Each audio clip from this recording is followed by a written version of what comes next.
अस्सलाम वालेकुम जी। आज हम बात करेंगे वीवो Y21T की। लेटेस्ट मॉडल है ये पाकिस्तान में। 50 मेगापिक्सल इसका बैक कैम है। 3 कैमरे इसके दिए हैं with LED flash light.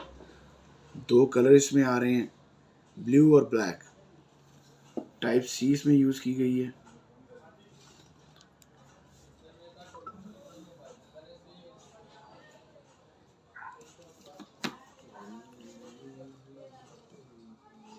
.4 GHz Snapdragon 680 octa core use किया गया है इसमें। 4 GB RAM, 1 GB extendable, 128 GB इसमें रोम है।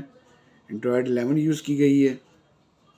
इसके अलावा ये phone advance reverse charging technology के साथ यूज़ किया गया है। ये फ़ोन पावर बैंक बन जाएगा। अगर आप कोई दूसरा फ़ोन इसे चार्ज करना चाहते हैं तो टाइप सी केबल लगाएं और फ़ोन चार्ज करें। इसके अलावा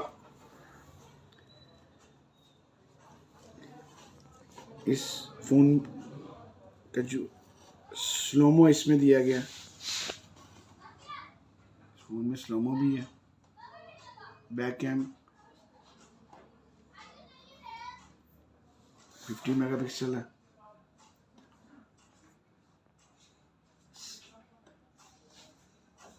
पावर बटन को इन्होंने सेंसर यूज़ किया है।